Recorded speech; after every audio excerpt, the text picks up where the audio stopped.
p.m. and we are here in sunny Los Angeles. What a beautiful day. And Happy New Year. I haven't seen you guys since last year. It's good to be back. I'm ready for a whole new year, and I'm ready to empower today's women for tomorrow. On today's show, we will be going over some excerpts from my journal, from my diary that I found. I felt like, well, one of my friends told me that now comedians are doing this thing where they're reading their old journals, which I also did see in the movie The Sisters, which was a really great movie. If you guys haven't seen it, you should check it out. I saw it twice, but in that movie, they were reading their diaries in the bathtub, and it was very, very funny. So unlike the movie, though, today isn't going to be too funny because I was going through some things with this journal. I feel like growing up as a teenage, especially as a teenage girl, I went through a lot of different journals where I would start them and I would write pages and pages, and then the rest of it would be blank. Like, literally, there's nothing else in here after the first 4 pages. But these 4 pages, I mean, there's a lot of good stuff in them, and it kind of inspired me. My guest that I was going to have on today, she got sick, but of course, I always have a backup plan. I hope you feel better, babe, and maybe you can come on the next time you're out here. Next week, we're also going to have another guest, so stay tuned and look forward to that. But today, like I said, we are going to be talking about my journal from 2010. So I got this diary in 2006. I won a poetry slam at school, and my English teacher, she wrote like a cool little note in here, and I never really used it. I didn't pick up the pen and open it and start writing until about 2011 when I moved into my very first apartment. So if you guys do have, especially my women out there, if you have any old journals, I feel like it would be a good idea to kind of pick it up and see what you were going through and kind of track your progress. See like how far you've come and where you want to go as far as accomplishing things and how much your mind has grown. Because definitely the mind state that I was in when I wrote these words, I am nowhere near there. Or maybe I am. Let's find out. Let's find out. So one thing that I had highlighted, of course I'm not going to read it all to you guys, but one thing that really stood out to me to begin with, I said, reading my journal from the beginning of 2010 made me realize just how much has changed for the better. But it's almost like I had to sacrifice myself. In my previous journal, I was so content with myself and my heart. My love life didn't really exist, so I wasn't lost in lies and uncertainty. So clearly there's a little bit of issues I had right there with love and love being lost and not knowing. I also said, I wish I had my own apartment. Now I have one. I love it. The way I had to change and work extremely hard mentally. Now, I highlighted this piece in particular because I feel like when I said I had to change and work extremely hard mentally, back then I didn't know what I was capable of mentally. I didn't know that changing your mind could change your life. I hadn't done my research. I was just thinking, you know what? No, you have to be determined, you have to have drive, and you have to stay motivated, stay focused, and as I like to stay hungry, my friends. So when I started to do that, I noticed that things started to change, but I wasn't really doing it on purpose. As to now, I purposely go out of my way to try and think positively and try to make sure that my days go how I want them to go, and they're not dictated by any negative feelings or anybody else's feelings. And that was something that at the age of 21, I didn't know that I was capable of. And so I'm kind of glad that I did that, and I'm kind of glad that it got me to where I am now and to where I was then. That was one of the moments where I started to kind of really push really, really hard for the things that I wanted. So the first thing that I wanted once I graduated was an apartment. I said, I don't know how I'm going to get it, but I want it. I spoke it into existence. And just like I said in my entry here, I said, I told myself I want an apartment, and now I'm glad that I have one. I didn't know where I was going to go from there, but I knew that it was going to be somewhere. So if you guys have journals or diaries right now, I think they're great to keep, period. I don't know your form of expression, but I know as women, we have to make sure that we continue to have outlets, have different outlets. So if you ever just want to write, because these are good to go back and look at, and sometimes you go back 6 years later and you kind of like laugh at your pain, no Kevin Hart, but it's serious. Like, it's serious. I was reading this on my Snapchat the other night, and I was dying laughing because, number one, I'm extremely dramatic. Like, if I don't win an Oscar in my lifetime, then I'm gonna be surprised. It's rigged. I'm gonna know that it's rigged. We need to have,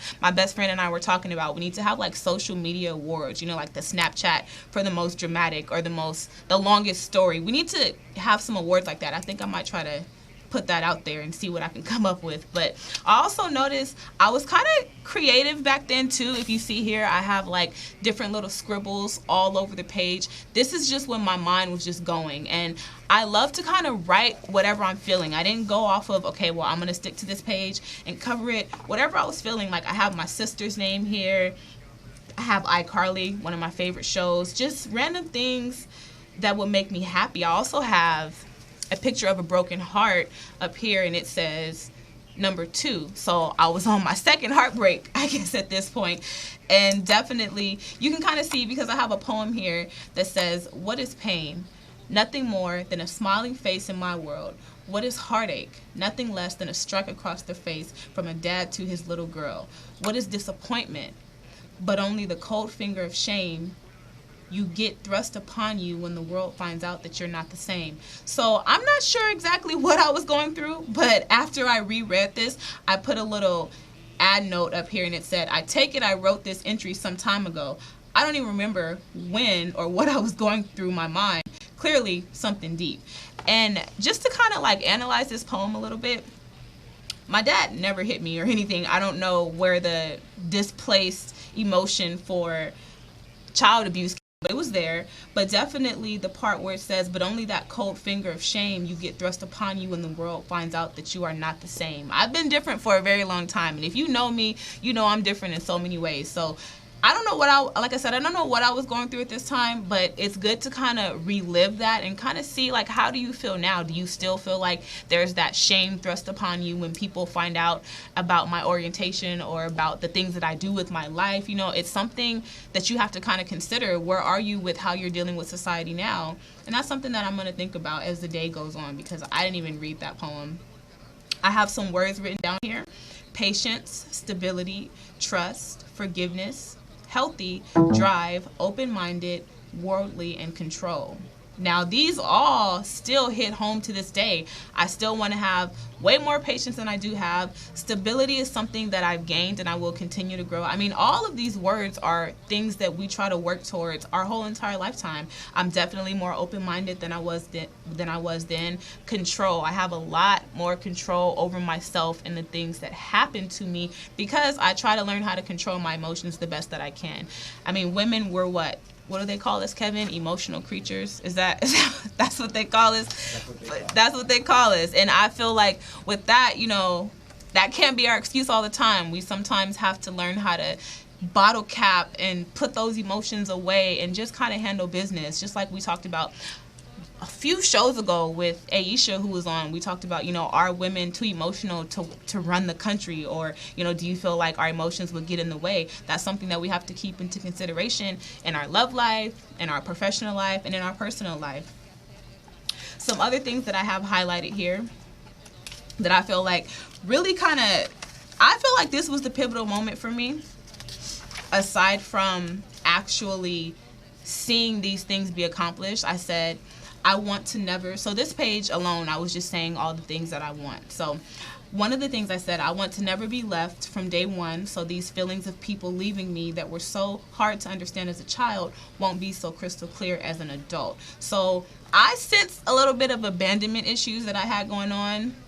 I might have felt abandoned because, you know, I was living with my grandmother, and my mom, she was so supportive. She was always there. She was coming to all my games, but she did live and work in Los Angeles, which is about an hour and some change drive away. And I felt sometimes as a little girl growing up, you know, how come my mom didn't pack my lunch? Or how come my mom didn't comb my hair? Or, you know, the girls would be at school like, oh, my mom put me this in my lunch. And I'd be like, well, my grandma put this. And I was very thankful, but I just didn't understand. And it's something that it took me a while to kind of understand. And it's something that I still kind of struggle with to this day.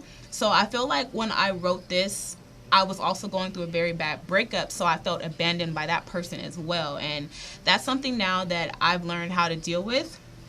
And I feel like that's why I've fallen in love with myself so much, because I learned how to be there for myself at the end of the day. And that was something that was so important to me. So you can leave, you can go, you can do whatever you want, but I'm so content in my own being that you coming in and out doesn't bother me and it doesn't faze me. I'm still going to be who I am, and I'm still going to love myself. So if you're out there and you're feeling like, you're alone, you're never alone when you're with yourself. That is your number one. You have to make you your number one priority, and I guarantee you, you will feel better about a lot of the things and a lot of the situations that you're going through with different people.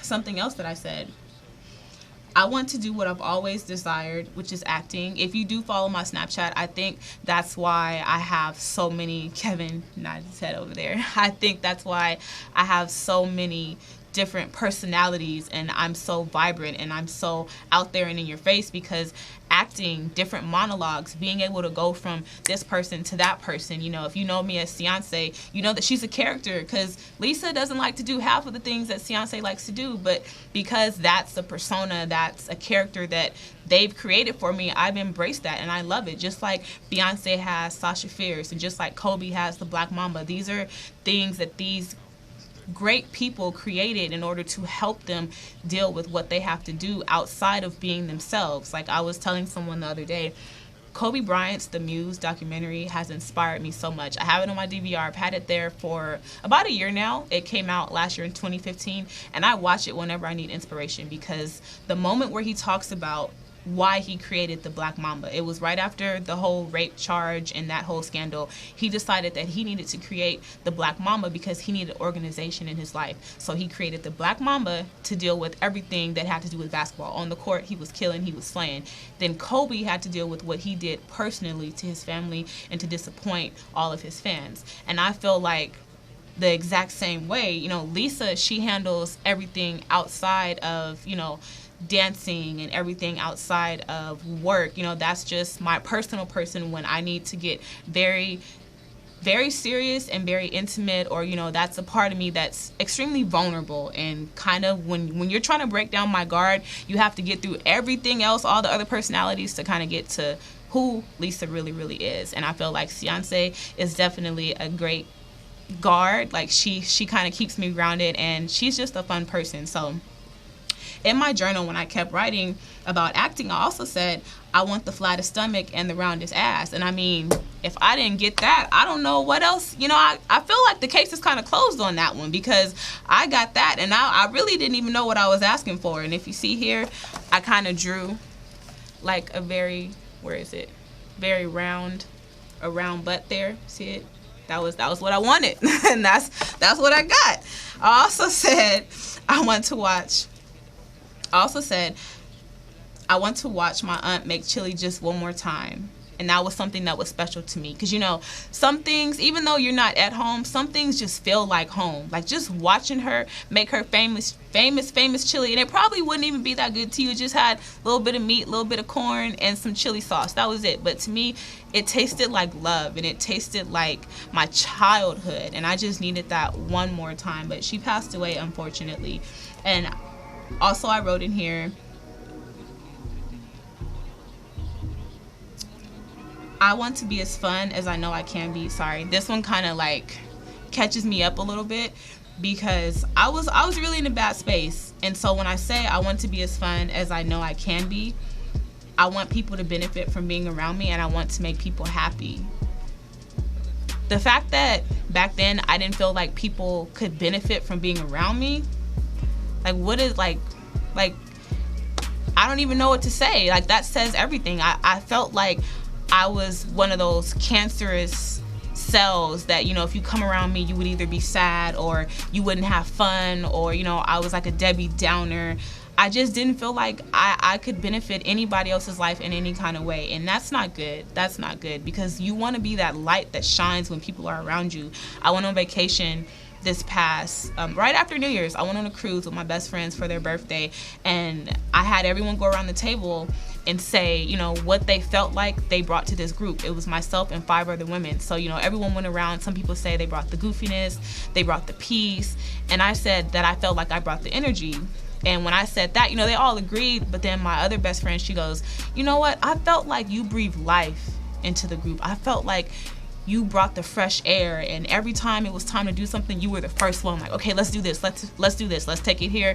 I am a control freak, side note, but at the same time, I felt like she hit it right on the nail. Like, I want you to benefit from being around me. I want to breathe life into wherever I go. When I walk into a room, I want there to be a breath of fresh air, not because of my looks, but mainly just because of the way that I am and the way that my positivity and my personality can just jump from me to you just that quick. I might even have to say hi. It might just be a wink and a gun or a smile and a hip bump or something. I don't know, but that's what I give off, and that's what I didn't have back in 2011 that I really, really, really wanted. And now that I have that, it just lets me know that this is the platform, this is where I'm supposed to be, because there might be somebody out there struggling, feeling like, there's no way that anyone wants to be around me and they're going to be happy, but this is my proof right here. Like, I have it written in stone. I said I was going to rip this page out and get it framed, because I honestly feel like,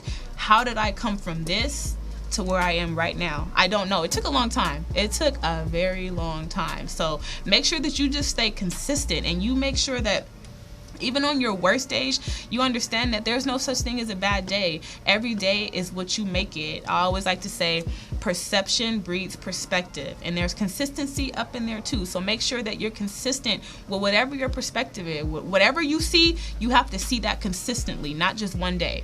Okay? Something else I also wrote that I found very, very, very interesting. I said, I want to drive and not worry about what I'm going to do when my gas tank begins to hit E. The struggle was so real back in the day, and it just became to the point where, I'm driving and literally it's getting to E, and I'm like, well, I think I got like $5 in my bank account, and you can't just go to the ATM and get out $5, which they really need to reevaluate that, because for us broke people back in the day, that's not okay. I don't want to have to go in the bank and be like, hey, can I please take $5 out? Like that's kind of embarrassing. Everybody kind of goes through their phases where, you really are sweating because that notch is hitting the E. But I had to learn how to be like those people who don't care. It shouldn't be about the monetary things. If I run out of gas, then hey, I run out of gas. I'm still alive. And I promise you, once I started not really focusing on those things, everything else just kind of started to fall into place, because I was letting all the monetary things rule my life. And just to show you that the first page of my diary was just all bills. I don't know if you guys can see it. It was just all my bills that I had when I moved into my first apartment. So I'm sitting here writing, my car note, credit card, rent, gas bill. I'm writing all of these things. And this is only my first page of my diary. I didn't write what my name was. I didn't write what I like to do for fun or anything. I wrote what I felt like was the weight of the world for me at that time. And it drove my world, literally. For about 5 pages, that was all I was talking about. How financially I felt like I wasn't ready for the apartment. I felt like I didn't know where the next meal was gonna come from. I had to have 3 to 4 part-time jobs just to make like one full-time job. It was just a lot going on. And like I said, the moment I started to release the hold the monetary things had over my life, I began to live freely. And I feel like, not even just with the monetary things, if someone or something has a hold over your life, try to start releasing the reins just a little bit and see what happens, because I guarantee you might be surprised at what happens, and you might be surprised if you stick with it, just what the outcome might be.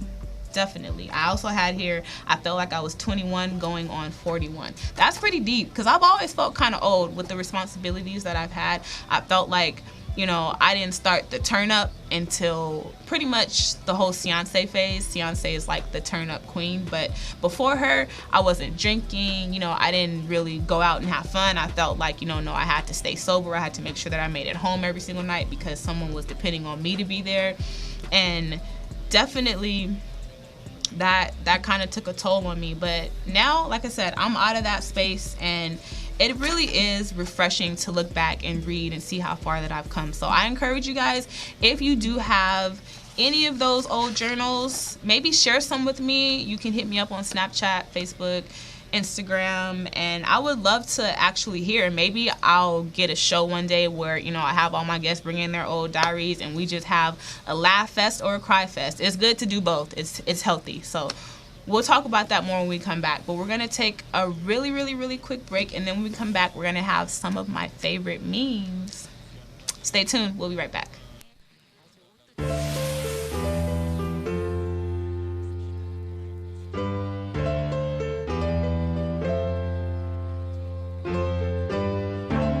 down for a nigga, down for a nigga, down for a nigga, down for a nigga. Shorty hold it down, down for a nigga, down for a nigga, down for a nigga, down for a nigga. Shorty hold it down, down for a nigga, down for a nigga, down for a nigga, down for a nigga. Shorty hold it down. Lil' mama hold it down for me. Say she let us D when she go down on me. Got a great sense of humor, she a clown with me. Laughing to the bank, my she in the passenger seat. And she down for whatever, even give me cheddar. Your homegirl's mad cause we always together. Shorty hold it down, still ain't find nobody better. Everybody wanna fuck her, well, yeah, but nah, never. She represents me, so we stand for each other. Anything I ask, baby, bet she always say my pleasure. Only pop that ass for her, nigga, no Beretta. She comes down on me, pussy wet like rainy weather. Got a nigga covered, I ain't talking umbrellas. No glass slipper, but you can be my Cinderella. Fell in love with her even though a nigga couldn't tell her. Real bitch, been good since I met her. Cause shorty hold it down, down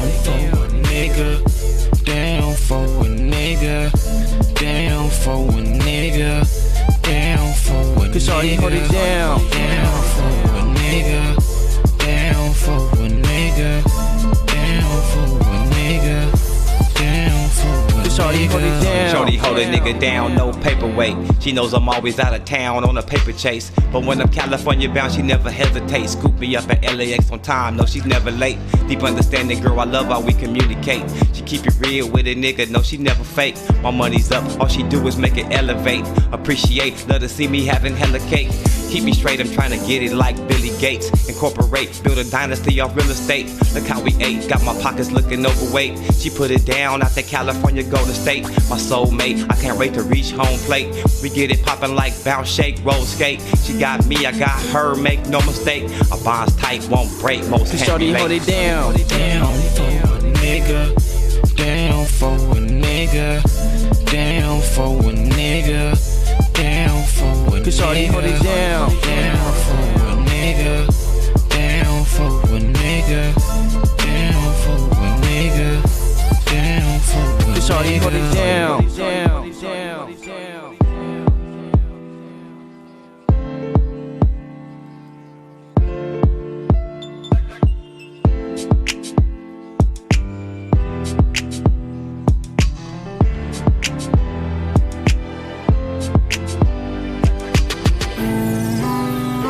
Shorty hold it down, down for a nigga, down for a nigga, down for a nigga, down for a nigga. Shorty hold it down, down for a nigga, down for a nigga, down for a nigga, down for a nigga. Shorty hold it down, down, down, down.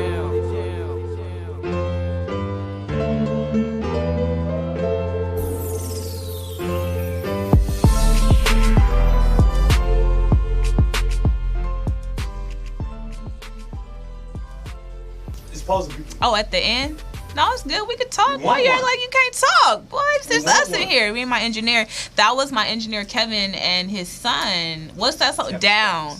Kevin Stacks. I like that song. I like that song. We're going to start trying to play more independent music on my show so that YouTube definitely doesn't flag us. And also, I want to kind of get what you guys have out there. So if you do have a song you want to send it in, you can send it to Ceeyonce Knowles, that's CeeYonce, Knowles, KNOWLES @gmail.com. Or you can just hit me up on Snapchat or Facebook or Instagram, and we'll play your song during one of my breaks on my show. If you have a music video or anything that you want to play with it, we can do that as well. It's time to promote and network from within. Like Kevin told me, these people who we play are already famous, so why not play some music, and you might end up liking it and want the link to that song, you know, and then that's how other people get famous too. So let's start doing that. Go ahead and send me what you have. In a few weeks, I'm going to have Misha on my show. We will play her song next week, so be looking forward to that. She has some really good songs that are coming out and already out that are available on Google Play and iTunes, but we'll talk more about that next week.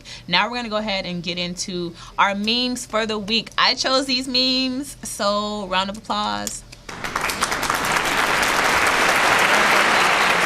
About them. The first one that I chose, of course, all the memes I chose today mean something deep to me.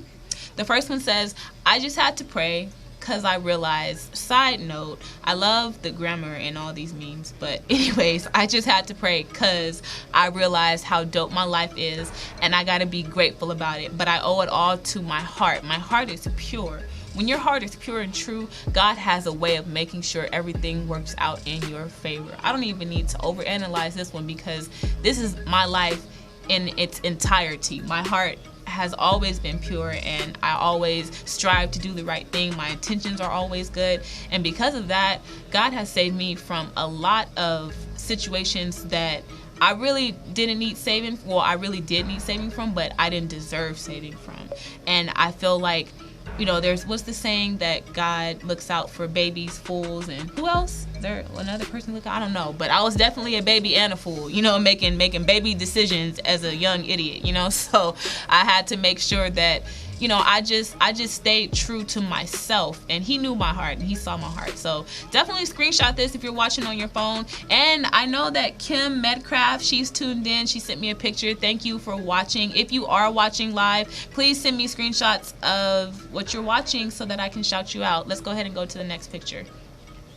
This one says, don't get mad, don't get even, do better, rise above, become so, I think they're engulfed in your own success that you forget it ever happened. This one is important to me because I've had situations happen in my life, and you know, people are so quick to say, okay, well, what we gonna do? Like, what, let's pop off. Like, we got to do this, and this to that person. No, relax. Because number one, karma, I believe in karma, and I believe that everything happens for a reason. Also believe that when you rise above, you're choosing to let go of the negativity, because trying to get mad and trying to get even, that's just all negative. That's just all negativity that you're putting back out into the universe that can somehow come back to you. Just let it be. Whatever's going to happen is going to happen. Don't try to, you know, play peacemaker or troublemaker to cause and stir up a situation because you want to get somebody back. Trust me, their life is going to be an endless encounter of what they did to other people. So just remember that. We can go to the next one. The universe is not punishing you. It is not blessing you. It is not controlling you. The universe responds to the vibration you are creating. Think happiness, think happy, and happiness will come to you. Think negativity, think negatively. There we go. Think negatively, and negativity, that's a tongue twister, will come to you. What we put out to the universe will get back like an echo.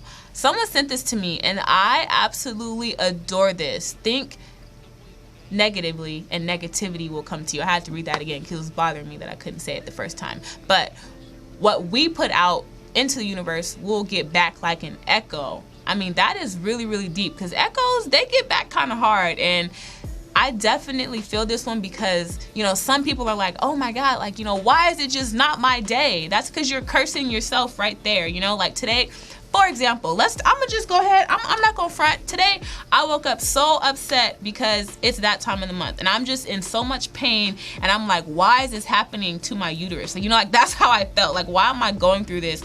And then I complained like all morning, like, oh, I'm in so much pain. I don't feel like moving. I don't feel like getting up. My friend was like, come on, let's go get breakfast. She's all extra happy, like, come on, like, let's go. We're gonna go get breakfast. I'm like, no, bruh, I'm good. I don't want to move. Go to my car. I have 2 tickets on my car, like a parking ticket and then a ticket for not having my license plate in the front of my car. Then get in the car to go get breakfast. I pulled out onto Sepulveda Boulevard, and I didn't almost hit the cop, but I think that I'm exaggerating, and I think that I almost hit the cop. And so the cop kept driving, and then I made the turn out. And of course, they busted the biggest U-turn just to come back and get me, pulled me over, and then didn't give me a ticket, thankfully. But my morning went that way because I woke up in such a pissy mood. I was so like, no, don't look at me, don't talk to me, don't breathe in my direction. And then look what happened. So make sure that you put out some good stuff into the universe all the time. I can't help it that I have some relapses when I feel like, you know, my body's just going through some things, because all I wanted was some chocolate and some hot Cheetos, and I did not want to leave the room the whole entire day.